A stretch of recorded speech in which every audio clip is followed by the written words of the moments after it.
So this week was pretty difficult for me to come up with this video. Um, so hopefully I can come up with something close to 5 minutes. But of course, the dominant current event is Alex Trebek's death. I'm just kidding.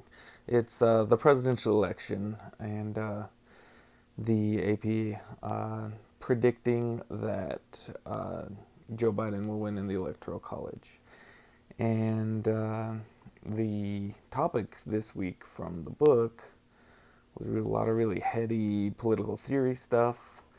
And so the best point of comparison I could find is the transition of power, which is kind of the focus. Well, the second essay kind of focused on the failures of the Bush administration, but at the end it also talked about the transition of power to the Clinton administration. So I was thinking about the similarities and differences between that transition of power and the potential transition of power between Trump and Biden administrations. And it's, to me, they're on foreign policy, at least foreign policy experience, they're opposites. So from Bush to Clinton, we had going from a man who had worked in CIA, he had the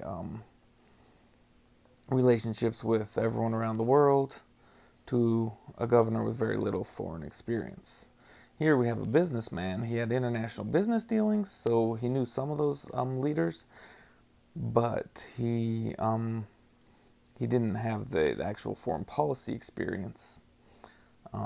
He was a good negotiator and used those skills to broker some Middle East deals that problems that had probably been around since the 90s or further back. But he didn't have that government side foreign policy experience. We go to Joe Biden, former head of the Senate Foreign Relations Committee. And one particular article I found was on Iraq, and it was basically analyzing the Biden administration hasn't said much about what their policy in Iraq will be right now, but it was analyzing Biden's history in Iraq, and they quoted the leaders of Iraq saying that they've met with Biden many times, not recently, but over the course of history. And I can definitely believe that. When I was in Iraq in 2010, Biden came over. My job there was doing personal security details, but when it's VP level that high, all I did was literally stand on the route that his motorcade went by. I didn't get anywhere near him because he brings his own Secret Service to do that part. But I saluted a motorcade, and he was in one of the blacked out Humvees, or so I'm told. But yeah, so he's been visiting in various capacities over his 40 something years in public service. He's been around the world, he's got all this experience. And so it'll be interesting to see how he uses that social capital that he's built up. And it's also interesting to me to see that before it was a Republican with lots of experience going to a Democrat with less, and now it's a Republican with less going to a Democrat with more.